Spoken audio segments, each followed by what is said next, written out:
안녕하세요. 성경플러스입니다. 오늘은 네 번째 나팔 환상에 관한 말씀을 나누어 보도록 하겠습니다. 요한계시록 8장 12절 말씀. 넷째 천사가 나팔을 부니 해 3분의 1과 달 3분의 1과 별들의 3분의 1이 타격을 받아 그 3분의 1이 어두워지니 낮 3분의 1은 비추임이 없고 밤도 그러하더라. 넷째 천사가 나팔을 불 때 해와 달과 별들의 3분의 1이 타격을 받게 됩니다. 그래서 낮에 3분의 1이 어두워지고 밤에 3분의 1도 어두워지게 됩니다. 하나님은 해와 달과 별들을 타격하여 흑암의 재앙을 내리시는 것입니다.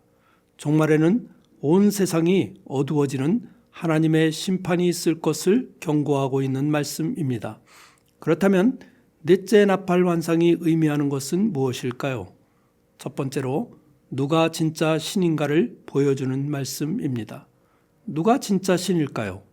이 세상에는 수많은 신들이 존재하고 있습니다. 고대로부터 인간은 해와 달과 별들을 생명의 기원으로 생각을 하였습니다. 그리고 그 해와 달과 별들을 신으로 섬겨 왔습니다. 창세기 10장에 보면 구스의 아들 니므롯이 나옵니다. 그는 용감한 사냥꾼이었습니다. 그는 사람들을 사나운 짐승들로부터 보호를 하여 주었습니다. 그래서 그는 세상에서 처음으로 용사라고 불려진 사람입니다. 니므롯은 후에 바벨 도시를 건설하고 바벨탑을 쌓게 됩니다. 그가 바벨탑을 쌓은 이유는 무엇이었을까요? 탑을 높게 쌓아 다시는 홍수로 멸망을 당하지 않게 하자는 것이었습니다. 그는 홍수로 인간을 멸망시킨 하나님을 대적하려고 한 것입니다. 하나님은 그의 교만한 마음을 보시고 바벨탑을 무너뜨리십니다. 그들의 언어를 혼잡하게 하여 사람들을 전 세계로 흩어지게 합니다. 이것이 바로 바벨탑에 대한 하나님의 심판이었습니다. 그런데 니므롯에게는 세미라미스라는 부인이 있었습니다. 그의 부인은 니므롯이 죽은 후에 담무스라는 아들을 낳게 됩니다. 그래서 그 여인은 그의 아들 담무스가 니므롯의 환생이라고 주장을 하면서 그 여인은 그의 아들 담무스를 앞세워 나라를 통치하였습니다. 세미라미스는 담무스를 안고 있는 조각상을 만들며 아들을 앞세워 수렴청정을 하였던 것입니다. 그 후에 사람들은 니므롯을 태양신, 세미라미스를 달신, 담무스를 별신으로 섬기게 됩니다. 그래서 이러한 모자 숭배의 사상과 일월성신을 섬기는 바벨 종교가 탄생을 하게 된 것입니다. 이스라엘 백성들이 애굽에서 노예 생활을 하고 있을 때 애굽 사람들이 섬기고 있었던 신은 바로 태양신이었습니다. 애굽 왕 바로는 그 태양신의 아들로 불리워졌습니다. 그런데 그 당시 하나님이 그 애굽 땅에 내린 재앙이 하나가 있었습니다. 그 재앙은 10가지 재앙 중에서 9번째 재앙입니다. 그 재앙은 바로 흑암의 재앙이었습니다. 애굽 사람들이 살고 있는 땅에 한 치 앞도 볼 수 없는 깜깜한 암흑이 3일 동안 이어진 것입니다. 그러나 이스라엘 백성들이 살고 있었던 고센 땅에는 광명한 빛이 비추어졌습니다. 그렇다면 애굽 땅에 내린 이러한 흑암 재앙의 의미는 무엇이었을까요? 누가 참 신인가 하는 것이었습니다. 애굽 사람들이 섬기고 있는 그 태양신이 참신인가? 아니면 이스라엘 백성들이 섬기고 있는 여호와 하나님이 참신인가? 하나님은 그들이 섬기는 태양의 빛을 무력화시킴으로써 그들이 섬기고 있는 태양신이 참신이 아니라는 것을 알려주신 것입니다. 그렇다면 이스라엘 백성들은 가나안 땅에 들어가서 어떻게 신앙생활을 하였을까요? 하나님만을 참신으로 믿고 섬기며 살았을까요? 그렇지를 못하였습니다. 이스라엘 백성들도 가나안 땅에 들어가서 바알신과 아세라신을 섬기며 살았습니다. 에스겔서 8장에 보면 에스겔은 바벨론에 이끌려가서 환상을 봅니다. 에스겔이 성령에 이끌려 본 예루살렘 성전의 모습은 처참하였습니다.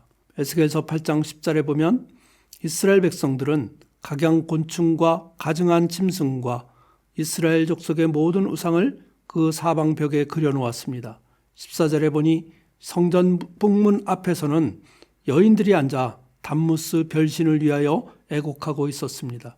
16절에 보면 성전 문과 제단 사이에서는 약 25명이 여호와의 성전을 등지고 낫을 동쪽으로 향하여 동쪽 태양에게 예배하고 있었습니다. 그 당시는 예루살렘 성전이 완전히 멸망하기 직전입니다. 이스라엘 백성들은 하나님을 섬기지 아니하고 오히려 성전뜰 안에서 일월성신을 섬기고 있었던 것입니다. 그 결과 하나님의 심판이 그들에게 임하게 됩니다. 예루살렘 성전은 무너지고 우상을 섬기던 이스라엘 백성들은 바벨론의 포로가 되어 잡혀가게 됩니다. 그렇다면 오늘날은 어떠한가요? 오늘날도 사람들은 여전히 온갖 피조물을 신으로 섬기며 살아가고 있습니다. 태양신, 달신, 별신, 지신, 수신, 산신, 온갖 피조물을 신으로 섬기고 있습니다. 일본은 800만의 토속신을 섬기고 있고 인도에는 3억 3천만의 신이 있다고 합니다. 어떤 사람은 인도의 신은 그 인구 13억보다 더 많을 것이라고 하는 사람도 있습니다. 그 이유는 그들은 사람이 죽으면 모두가 신이 된다고 믿고 있기 때문입니다. 그러나 그러한 것들은 모두가 신이 아니라는 것입니다. 그뿐만 아니라 오늘날 우리들은 과학과 기술과 성공과 물질을 절대적인 가치로 여기며 숭배하고 있습니다. 그러나 그 모든 것들은 피조물들이며 다 사라지게 될 것들입니다. 이 세상에서 참신은 오직 하나님뿐이 없음을 말씀하고 있는 것입니다. 그러므로 하나님은 그러한 피조물들을 섬기는 자들에게 회개하라고 하십니다. 그렇지 아니하면 그들은 흑암의 재앙을 맞게 될 것을 경고하고 있는 것입니다. 이러한 경고의 말씀이 오늘 네 번째 나팔 환상의 첫 번째 의미입니다. 두 번째로 네 번째 나팔 환상은 종말의 영적 어둠의 시대가 올 것을 경고하고 있습니다. 종말에는 복음이 변질되고 진리가 사라질 것입니다. 거짓 선지자들이 나타나 복음을 변질시키고 진리를 왜곡시킬 것입니다. 그래서 많은 성도들이 그들에게 미혹을 당하여 끌려가게 될 것입니다. 디모데후서 4장 3절에 보면 종말을 살아가는 사람들의 특징이 나옵니다. 때가 이르리니 사람이 바른 교훈을 받지 아니하며 귀가 가려워서 자기의 사욕을 따를 스승을 많이 두고 또 그 귀를 진리에서 돌이켜 허탄한 이야기를 따르리라. 종말에는 사람들이 바른 교훈 듣기를 좋아하지 아니할 것입니다. 종말의 사람들은 자기의 사욕을 채우기 위해서 신앙생활을 할 것입니다. 귀가 가려워서라는 말은 자기들이 듣고 싶은 말만 듣겠다는 것입니다. 자기의 욕구를 채우기 위해서 설교를 들어도 성경을 읽어도 자기들이 좋은 것만 선택하여 듣는 것입니다. 종말의 사람들은 진리를 떠나 허탄한 이야기를 좋아할 것입니다. 이러한 현상들이 모두 종말을 살아가는 사람들의 특징입니다. 그러나 하나님은 이러한 사람들에게 영적인 흑암의 재앙이 임하게 될 것을 경고하고 있습니다. 진리의 빛을 잃어버리고 어둠 속에서 헤매는 인생을 살아가게 될 것을 경고하는 것입니다. 예수님은 이렇게 말씀하십니다. 요한복음 8장 12절 말씀. 나는 세상의 빛이니 나를 따르는 자는 어두움에 다니지 아니하고 생명의 빛을 얻으리라. 이 어두운 세상을 비추어주는 생명의 빛은 해와 달과 별들이 아닙니다. 이 세상의 빛으로 오신 예수님이십니다.